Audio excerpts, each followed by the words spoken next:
Hello good morning students, how are you students.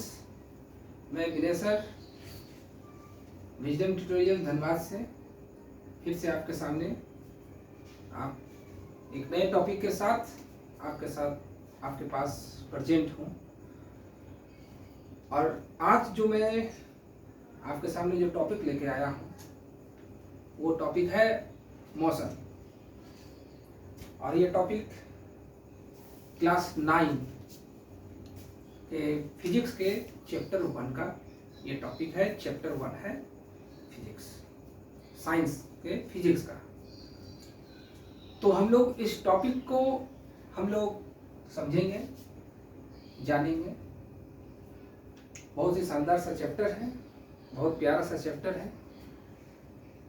तो आइए students, इस चैप्टर को हम लोग शुरू करते हैं, समझते हैं और जानने का पूरा कोशिश करते हैं कि इस चैप्टर में क्या हमें पढ़ना है, क्या हम लोग को जानकारी लेना है।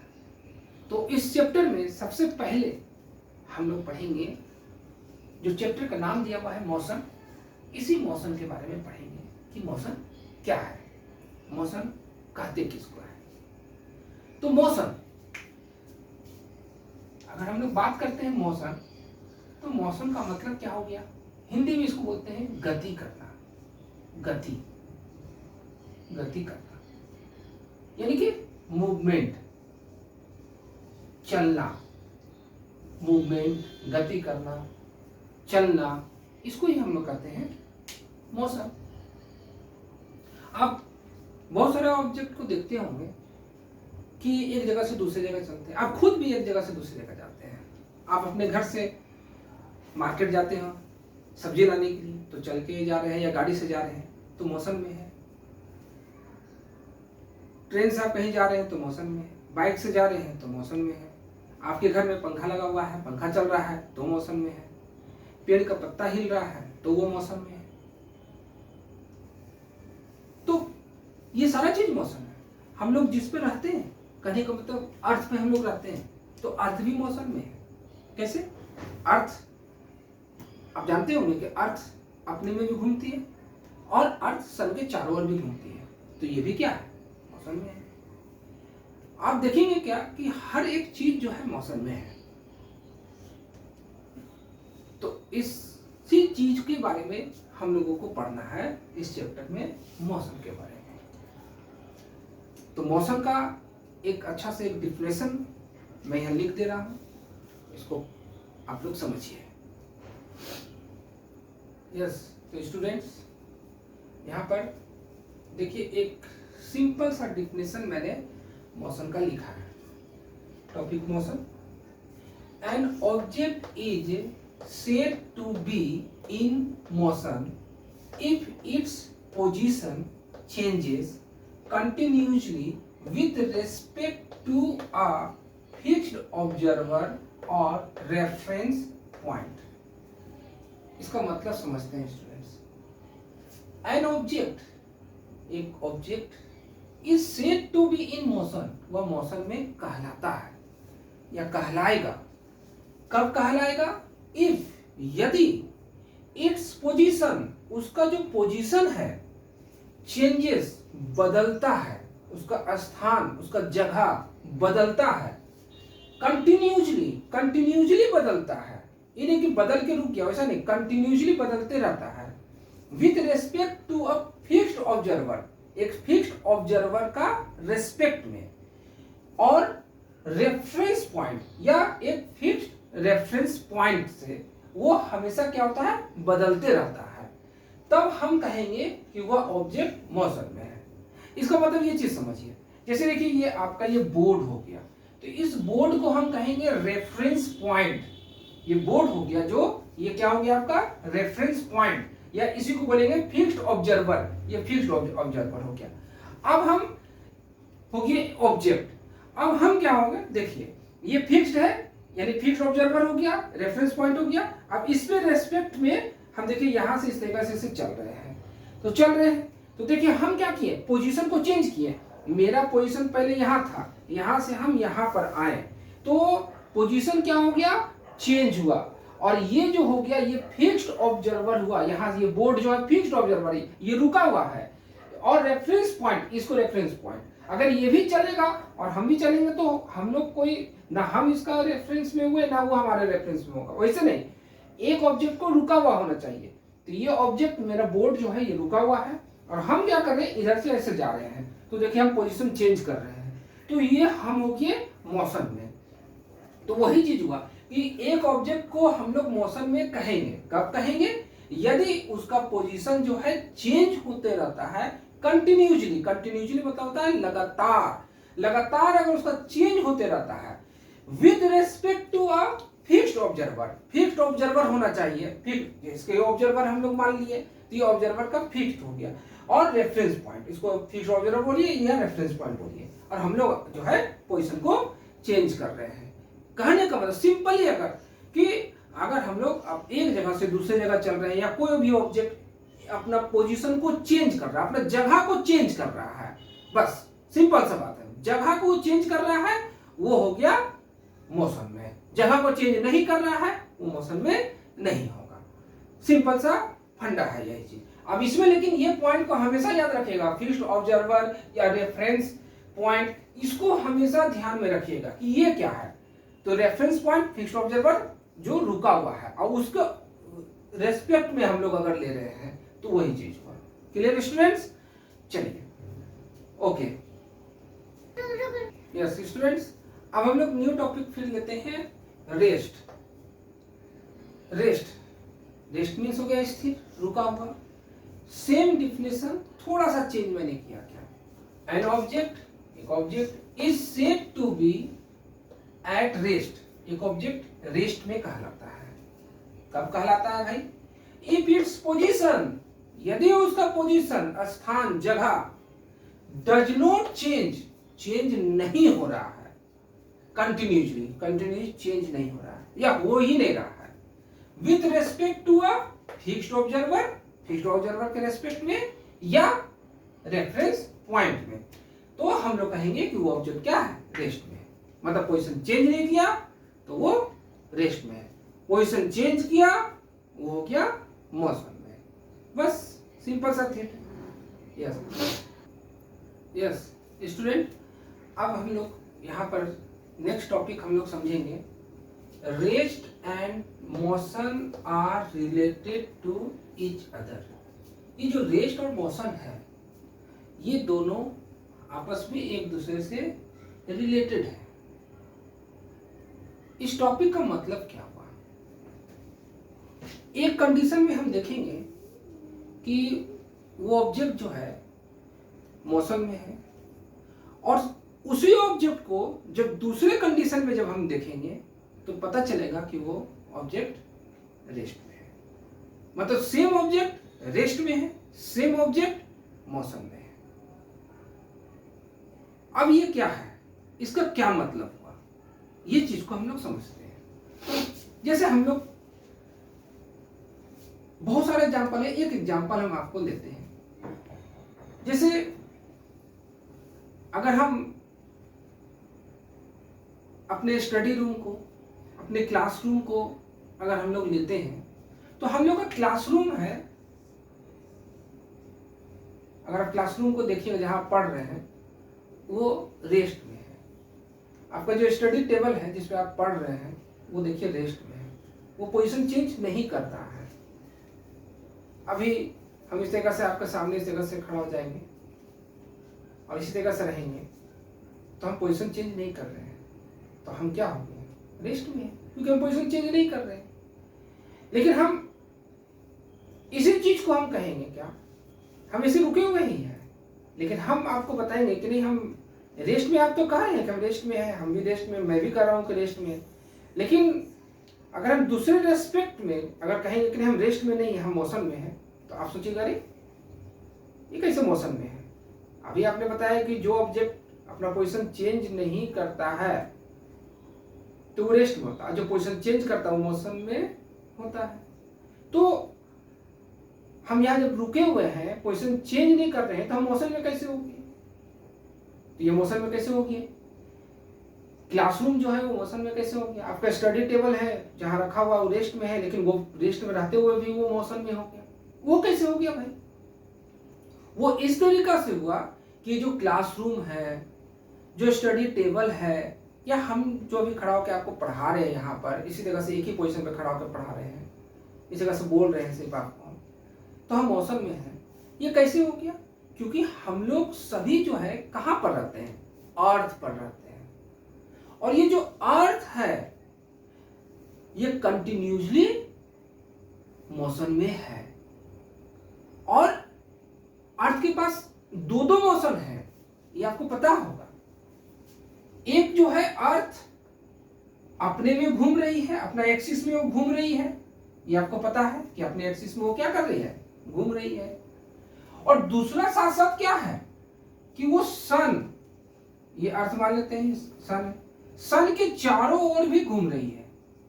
तो देखिए इसके पास डबल डबल मोशन हुआ। तो हम लोग सबको अर्थ पर है और हम लोग ऐसे खड़े हैं, तो अर्थ के साथ साथ हम लोग भी घूम रहे हैं। तो इसका मतलब हम रेस्ट में हैं, या कोई सामान रखा हुआ है, स्टडी टेबल है, क्लासरूम है, पेड़ जो एक जगह लगता है कि खड़ा है वहीं पर, वो रेस्ट में नहीं, वो रेस्ट में नहीं है, वो भी अर्थ के साथ घूम रहा है। हम लोग सबको अर्थ के साथ घूम रहे हैं, साथ साथ एक तो उसके साथ भी घूम रहे हैं और सन के चारों ओर भी घूम रहे हैं। तो डबल डबल हम लोग के पास मोशन है। यानी कि इसका मतलब यही हुआ कि जो ऑब्जेक्ट रेस्ट में हम लोग को दिखाई देता है, एक्चुअली में वो रेस्ट में नहीं है, वो ऑब्जेक्ट मोशन में है। आ रही बात समझ में? क्लियर हो रहा है ये फंडा कि ये है क्या चीज? तो यही चीज है। तो इसीलिए यहां पर ये टॉपिक जो हमने यहां पर लिखा कि rest and motion are related to each other, मतलब रेस्ट और मोशन दोनों आपस में एक दूसरे से रिलेटेड है। एक कंडीशन में ऑब्जेक्ट रेस्ट में है, लेकिन दूसरे कंडीशन में रेस्ट क्या हो गया?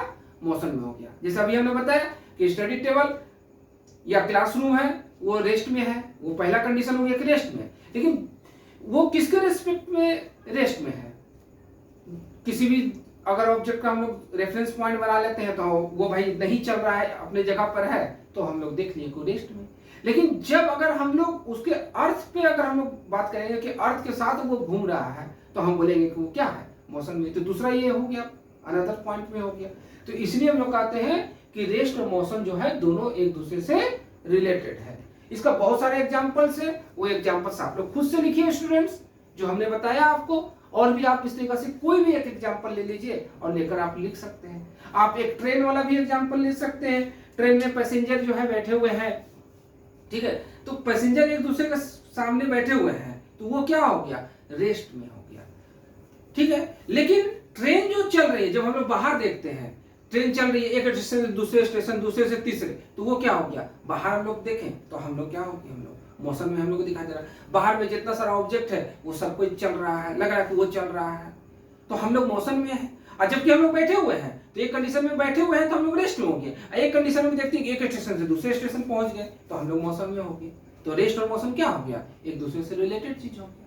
तो इस तरीके का बहुत सारे एग्जाम्पल्स है जो आप लोग लिखिए और ये लिख के देखिए क्या चीज होता है। ओके स्टूडेंट, अब स्टूडेंट्स इस चैप्टर को और हम लोगों को डिटेल से समझने के लिए और इस चैप्टर में और क्या क्या दिया हुआ है जो मोशन और रेस्ट से रिलेटेड होगा, उस टॉपिक को हम लोगों को आगे पढ़ना है। तो पढ़ने के लिए हम लोगों को बहुत सारा टॉपिक मिलेगा, जैसे distance, displacement, speed, velocity, acceleration, retardation, ये सारा टॉपिक हम लोगों को मिलेगा। ये सारे टॉपिक को जानने से पहले एक बहुत ही इंपॉर्टेंट टॉपिक है जिसको हम लोगों को जानना बहुत ही जरूरी है। इसके बिना फिजिक्स अधूरा है, बहुत इंपॉर्टेंट टॉपिक है। तो आइए वो इंपॉर्टेंट टॉपिक क्या है उसको हम लोग समझते हैं। तो वो इंपॉर्टेंट टॉपिक है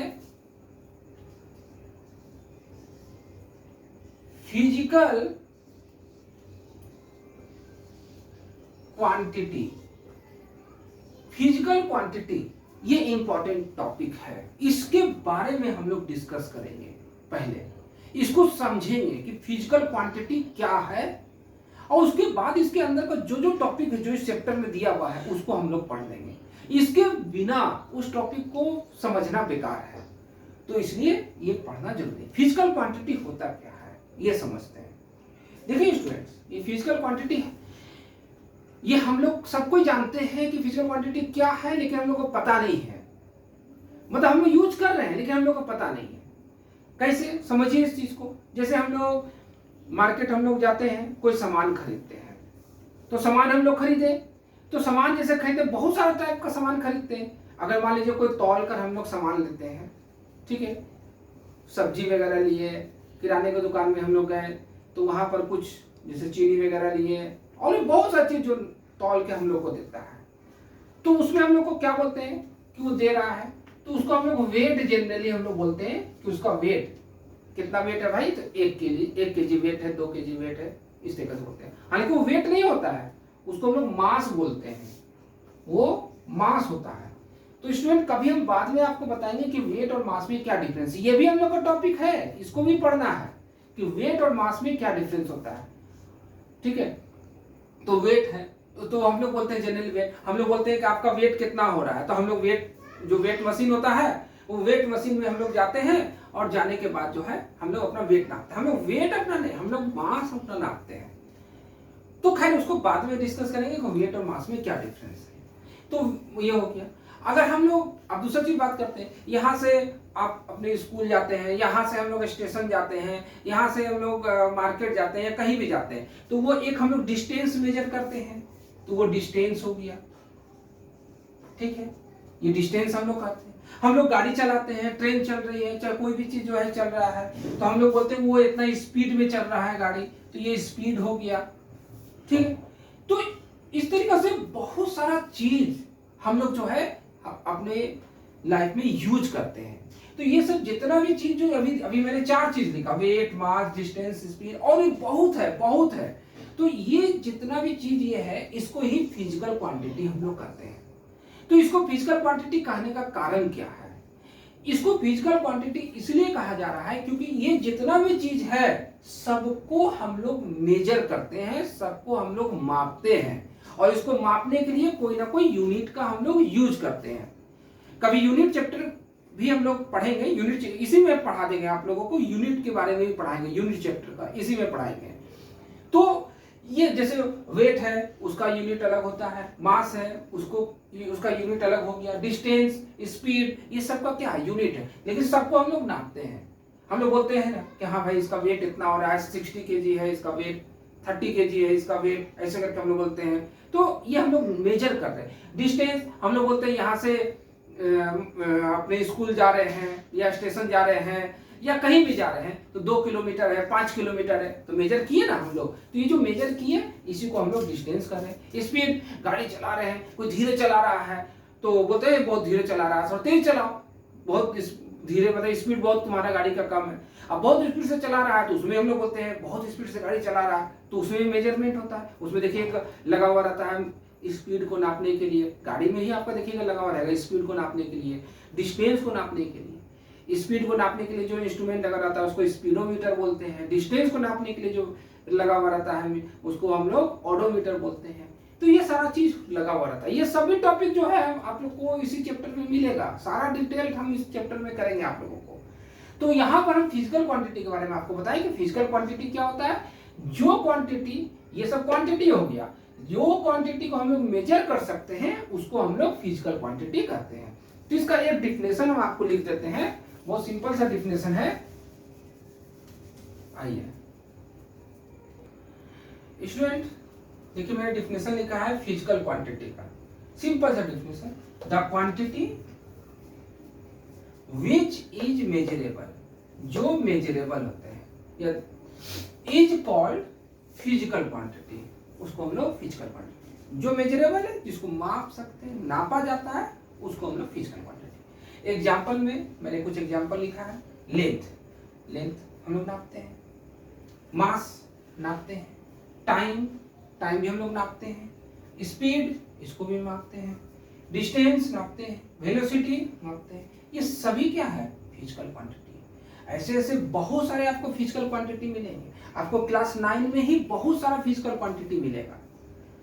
ठीक है, तो आप लोग देखिए जानते थे ये सब चीज के बारे में, कम से कम लेंथ के बारे में तो जरूर जानते थे, टाइम के बारे में जरूर जानते हैं, स्पीड के बारे में जरूर जानते थे, डिस्टेंस के बारे में जानते थे। तो ये सब के बारे में आप जानते थे, लेकिन आप ये नहीं जानते थे कि इसी को फिजिकल क्वांटिटी कहा जाता है। आज आपको पता चल गया कि यही सब चीज क्या है, फिजिकल क्वांटिटी। साइंस जो है ना, वो हम लोग का आसपास का चीज से ही रिलेटेड चीज है। अगर सिर्फ ध्यान थोड़ा सा लगा दीजिएगा ना, तो साइंस से इजी सब्जेक्ट आपको पूरा नहीं मिलेगा आपको। और हर कोई को साइंस पढ़ना बहुत जरूरी है, नहीं पढ़ेगा तो आपको पता ही नहीं चलेगा कि आसपास क्या हो रहा है, कैसे हो रहा है, क्यों हो रहा है। तो बहुत सिंपल सब चीज है, इसको बहुत मन लगा कर पढ़िए। इसको लिखते जाइएगा स्टूडेंट, फटाफट नोट करते जाइएगा इसको। यस, अब स्टूडेंट्स ये जो फिजिकल क्वांटिटी है, ये दो टाइप का फिजिकल क्वांटिटी होता है।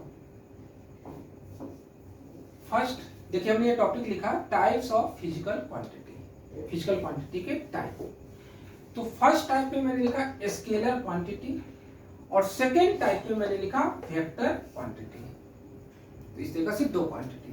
बाद में जब हायर क्लास में जाएंगे तो पता चलेगा फिजिकल क्वांटिटी 3 टाइप के होते हैं, जिसको हम लोग कहते हैं थर्ड टाइप वाला को टेंसर क्वांटिटी। तो खैर अभी हम लोग को नहीं पढ़ना है, वो बाद में हम लोग उसको देखेंगे। तो हम लोग अभी यहाँ पर समझेंगे कि स्केलर क्वांटिटी और वेक्टर क्वांटिटी क्या। अभी तो हम लोग जानेंगे क्वांटिटी जो है मेजरमेंट होता है भाई, उसको क्वांटिटी कहते हैं। अभी मेजरमेंट में भी जो है वैसा क्या हो गया भाई कि ये 2 टाइप का बन गया। सोचने वाली बात है कि अभी मेजरमेंट, अभी हम कहें कि भाई जो चीज को मेजर करेंगे उसको फिजिकल क्वांटिटी करेंगे, तो मेजरमेंट होता है। तो जब मेजर कर रहे हैं हम लोग, मेजर करने के बाद भी अब ये आ जा रहा है कि अब ये 2 टाइप का हो गया, तो जरूर कुछ तो बात होगा। ये चीज को हम लोग समझते हैं। ये दोनों में क्या है, जो मेन चीज है उसको आप पकड़िएगा, उसको पकड़ने की कोशिश करिएगा। उसको हम समझा रहे हैं, उसको ध्यान से समझिएगा। ठीक है, अब जैसे स्टूडेंट समझिए, मान लेते हैं कि कोई स्टूडेंट, यहाँ एक पॉइंट हम ले लेते हैं ए, और एक दूसरा पॉइंट हम ले लेते हैं यहाँ पर बी।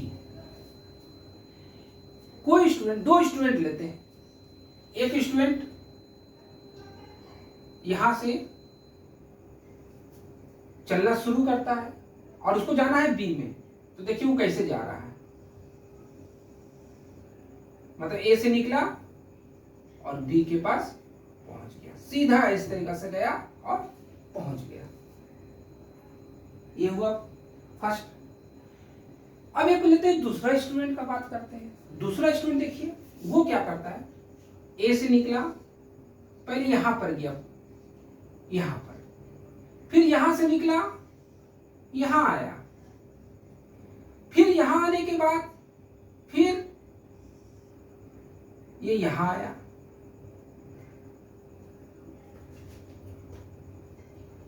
यहां से फिर यहां। तो देखिए यहां पर स्टूडेंट 2 चीज आपको देखने के लिए मिल रहा है। जो फर्स्ट वाला स्टूडेंट है वो एक फिक्स डायरेक्शन में चला। गौर करिएगा स्टूडेंट, यहां पर यहां से यहां तक चला, लेकिन फिक्स डायरेक्शन में चला। फिक्स डायरेक्शन मतलब जैसे मान लीजिए सपोज दैट कि ये सपोज दैट कि ईस्ट है और ये वेस्ट है, तो ये ईस्ट से किधर गया, वेस्ट की ओर गया। तो एक फिक्स डायरेक्शन ये लिया। और दूसरा वाला स्टूडेंट क्या किया, देखिए इसका डायरेक्शन फिक्स नहीं है। पहले देखिए ये इधर गया, तो देखिए डायरेक्शन इसका ऊपर तरफ की हो गया, फिर वो डायरेक्शन ऐसे चेंज किया, और फिर उसके बाद फिर ये ऐसे किया। मतलब ये डायरेक्शन को बार बार देखिए यहां पर क्या कर रहा है, चेंज कर रहा है। दोनों स्टूडेंट ए से निकला और बी में गया, एक क्या किया, डायरेक्शन को फॉलो करते हुए गया, और एक जो है डायरेक्शन को फॉलो करते हुए नहीं गया। यही जो डायरेक्शन है इसी से जो है चेंज हो जाता है स्टूडेंट्स, इसी से क्वांटिटी चेंज हो जाता है। कहने का मतलब यह चीज है कि जो स्टूडेंट डायरेक्शन को फॉलो करते हुए गया, मान लीजिए ये 10 किलोमीटर ये यहां से यहां तक चला, तो ये जो 10 किलोमीटर चला, एक डायरेक्शन को फॉलो करते हुए चला, तो इसको हम लोग बोलते हैं, डिस्टेंस नहीं बोलते हैं, इसको हम लोग डिस्प्लेसमेंट बोलते हैं। ऐसे बोलचाल के भाषा में हम लोग डिस्टेंस चला बोलते थे, लेकिन अब नहीं बोलना है। अगर फिक्स डायरेक्शन में चला तो डिस्प्लेसमेंट इसको बोलेंगे, डिस्टेंस कभी नहीं बोलेंगे। लेकिन ये जो सेकेंड कंडीशन में जो ये स्टूडेंट गया, ये वाला, तो इसको हम लोग मान लेते हैं, सपोज दैट कि ये 5 किलोमीटर यहां से चला, यहां से यहां तक P से लेके Q तक 15 किलोमीटर चला, और Q से लेके फिर B तक जो आया यहां पर, ये मान लेते हैं कि ये सपोज दैट कि 7 किलोमीटर चला। तो टोटल कितना चला अगर ऐड किया जाए तो 15 और 5 हो गया 20, और 20 और 7 हो गया टोटल 27 किलोमीटर। तो ये 27 किलोमीटर चला, और इसके पास कोई डायरेक्शन, फिक्स डायरेक्शन नहीं है, तो इसको हम लोग बोलेंगे, इस चीज को हम लोग बोलेंगे डिस्टेंस बोलेंगे। देखिए दोनों पोजीशन चेंज किया, एक जगह से दूसरे जगह गया, ए से बी गया, एक क्या क्या डायरेक्शन को मानते हुए चला कि नहीं हमको एक ही डायरेक्शन में चलना है। तो जब वो एक ही डायरेक्शन में चला तो वो हो गया डिस्प्लेसमेंट, और जो डायरेक्शन को बार बार चेंज किया, चाहे एक ही बार काहे नहीं चेंज कर ले, अगर वो चेंज किया तो उसको हम लोग बोलेंगे डिस्टेंस। देखिए दोनों में क्या हो गया, डिफरेंस हो गया। तो यहां पर स्टूडेंट्स यही चीज है कि जो स्केलर क्वांटिटी और वेक्टर क्वांटिटी में यही डिफरेंस बनाता है, ये डायरेक्शन,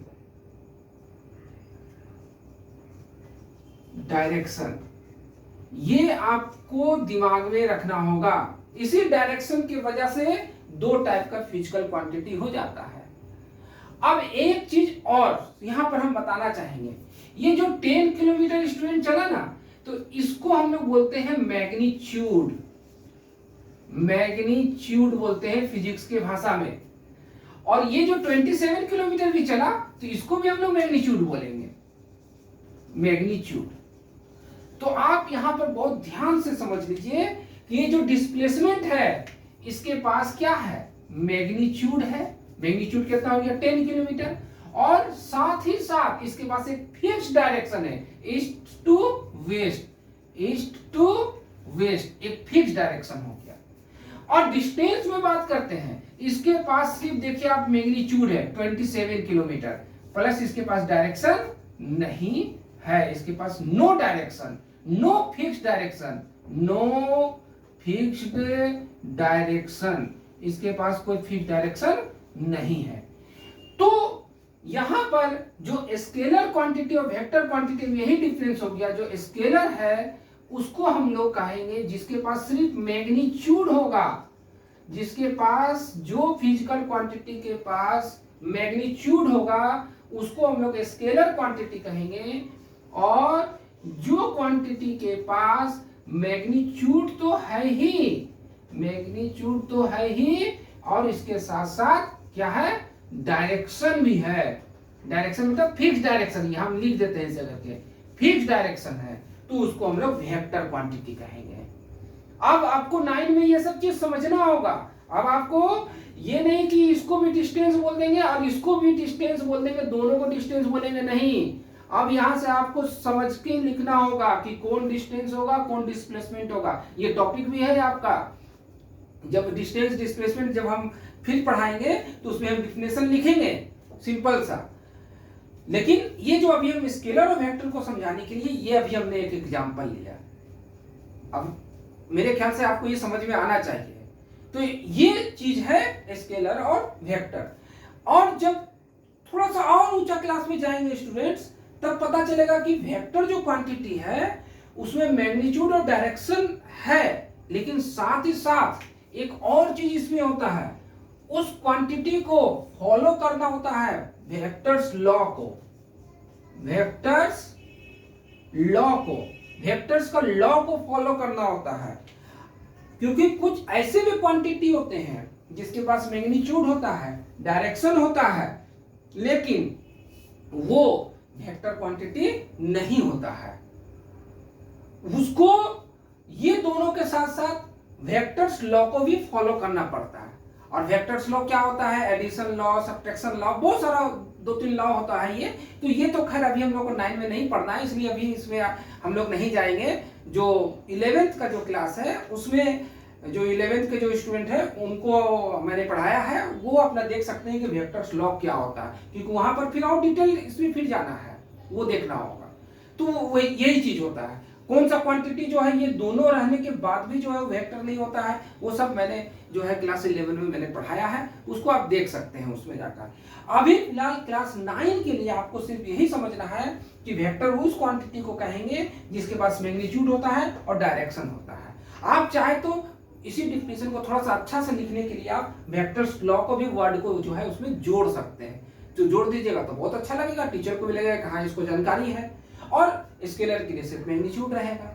अब हम ये दोनों का डिफिनेशन आपको लिख देते हैं और कुछ एग्जांपल हम आपको इसके लिए लिख देते हैं, इससे आपको और अच्छा लगेगा। स्टूडेंट्स देखिए, मैंने एक डिफिनेशन लिखा आप लोगों के लिए स्केलर क्वांटिटी का। फर्स्ट में दोज फिजिकल क्वांटिटीज, वे सभी physical quantities which have only magnitude, जिसके पास सिर्फ मैग्नीट्यूड होते हैं, आर कॉल्ड स्केलर क्वांटिटी, वो सबको स्केलर क्वांटिटी कहते हैं। मैग्नीट्यूड क्या मैंने आप लोगों को बता दिया उसको। एग्जांपल में मैंने कुछ एग्जांपल मैंने लिख दिया है। डिस्टेंस, टाइम, टाइम हम लोग मेजर करते हैं, इसको डायरेक्शन से कोई मतलब नहीं होता है। स्पीड, इसको भी डायरेक्शन से कोई मतलब नहीं है। मास, कोई मतलब नहीं है। एनर्जी, कोई मतलब नहीं है, डायरेक्शन से कोई मतलब नहीं है। टेम्परेचर, वर्क, ये सभी जो है आपका स्केलर क्वांटिटी है, इसलिए क्योंकि ये सबके पास मैग्नीट्यूड होता है, इसको डायरेक्शन से कोई फर्क नहीं पड़ता है। डायरेक्शन कुछ भी रहे उससे कोई फर्क नहीं पड़ता है। अगर डिस्टेंस यहां से ऐसे जाए या यहां से ऐसे आए, दोनों तरफ से एक ही बात है। इधर से इधर जाएगा तो 10 किलोमीटर, यहां से यहां आएगा तो 10 किलोमीटर, कोई फर्क ही नहीं पड़ा। तो ये क्या हो गया आपका डिस्टेंस स्केलर क्वांटिटी हो गया। यस तो स्टूडेंट्स, अब यहां पर सेकेंड नंबर वेक्टर क्वांटिटी।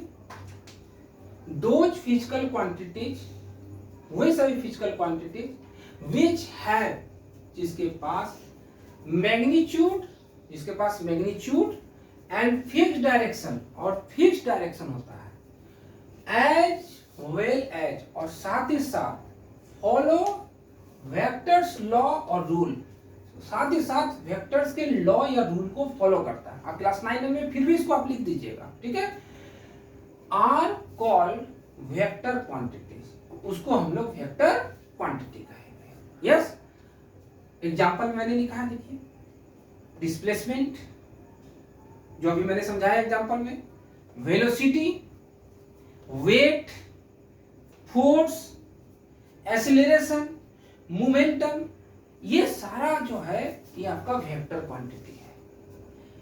ये जितना अभी मैंने स्केलर क्वांटिटी का मैंने एग्जांपल आप लोगों को लिखाया, वेक्टर क्वांटिटी का मैंने एग्जांपल लिखाया, ये सब के बारे में हम लोगों को आपकी क्लास 9 में सबके जितना जो मैंने एग्जांपल लिखाया उस सब के बारे में आपको पढ़ना है। और जब वो ये सब जैसे जितना है ये सब के बारे में जब मैं इसको पढ़ाऊंगा ना, तो आप लोगों को और क्लियर होगा कि डिस्प्लेसमेंट कैसे वेक्टर क्वांटिटी हुआ, वेलोसिटी कैसे वेक्टर क्वांटिटी हुआ, मतलब जितना ये सारा जो मैंने लिखा है वेक्टर क्वांटिटी कैसे हुआ, उस समय समझेंगे ना और भी ज्यादा अच्छा लगेगा, मजा आएगा उस समय। तो उस समय भी देखेंगे कि ये वेक्टर क्वांटिटी किससे बना। बस इतना तो ये अभी तो आप लोग पता चल गया कि स्केलर और वेक्टर में क्या डिफरेंस है। क्लियर हो गया स्टूडेंट्स? तो स्टूडेंट्स, आज का टॉपिक मैं यही समाप्त करने जा रहा हूं।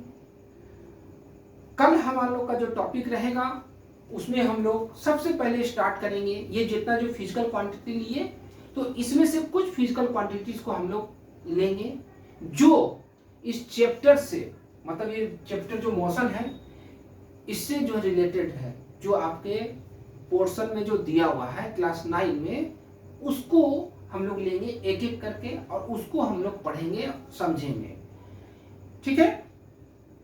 तो देखेंगे कल हम लोग कि कौन कौन सा इसमें से जो टॉपिक हम लोग लेंगे क्या है, आगे हम लोग करेंगे।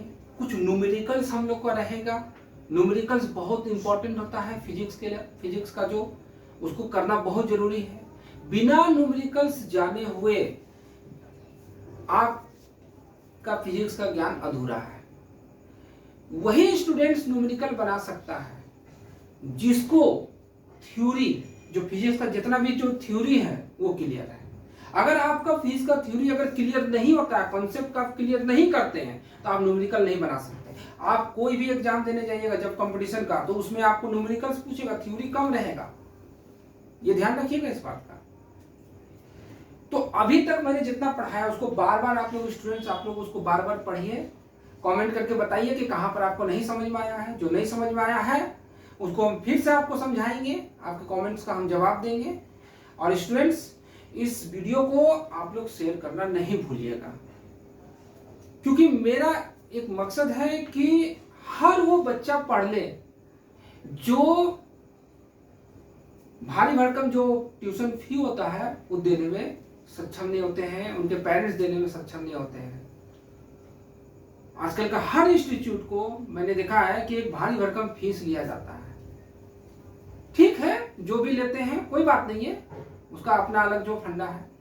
लेकिन हम स्टूडेंट्स हम चाहते हैं कि इस वीडियो को इतना आप लोग फैलाइए कि हर एक स्टूडेंट के पास पहुंचे, इसको पढ़े, जाने, समझे।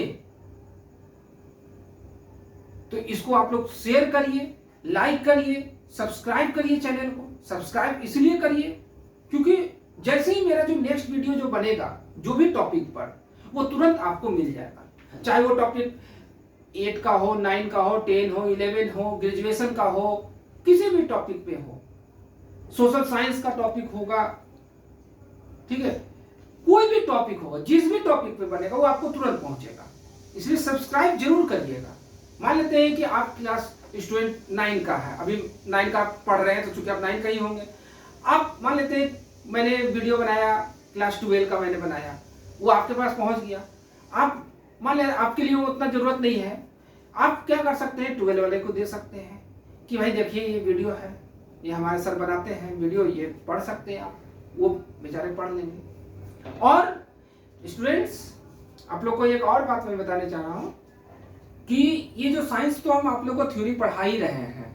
स्टूडेंट्स, आपके जो क्लास 9, 10, 11, 12 में जो आपका जो प्रैक्टिकल होते हैं फिजिक्स के, केमिस्ट्री के जो प्रैक्टिकल है, मैं आप लोगों को कुछ प्रैक्टिकल भी करके आपको वीडियो बना के आपको दूंगा। क्योंकि मैंने देखा है कि मोस्टली स्कूल में थ्योरी कराया जाता है, प्रैक्टिकल नहीं होता है। प्रैक्टिकल कुछ स्कूल में प्रैक्टिकल होता है और वो भी बहुत कम प्रैक्टिकल होता है। तो बिना प्रैक्टिकल का भी साइंस पढ़ना बेकार है, क्योंकि जितना आप प्रैक्टिकल से सीखेंगे, ठीक है, थ्योरी से आप उतना नहीं सीख सकते हैं। कहने का मतलब मेरा ये चीज ऐसा नहीं है थ्योरी से नहीं सीख सकते, लेकिन जब आप प्रैक्टिकल कर लेंगे तो वो आपके दिमाग में ऐसा बैठ जाएगा ना कि आप थ्योरी जो मैं लिखा रहा हूं ना वो आप खुद से लिखेंगे, थ्योरी को खुद से आप थ्योरी बनाएंगे। आप उसका डिफिनेशन, उसका जो भी चीज लिखना वो आप खुद से लिखेंगे, न्यूमेरिकल्स वगैरह खुद से बनेगा। तो प्रैक्टिकल भी बहुत जरूरी होता है। तो मेरे पास कुछ है इंस्ट्रूमेंट साइंस के, फिजिक्स, केमिस्ट्री के, बायो को भी कुछ है, उसका भी मैं वीडियो बनाऊंगा 9 से लेकर 12 तक का। वो वीडियो भी मैं अपलोड करूंगा। उस वीडियो को भी आप लोग देखिएगा, सीखिएगा। आपको इंस्ट्रूमेंट कहाँ मिलेगा सारा जानकारी मैं उसमें दूंगा, उसको आप लोग देखिएगा, समझिएगा वीडियो से, और प्रैक्टिकल आप लोग उसको करिएगा, देखकर आप सीखिएगा। तो स्टूडेंट, आज के लिए इतना ही। आप लोग स्वस्थ रहिए, पढ़ते रहिए और हमेशा मुस्कुराते रहिए। जय हिंद।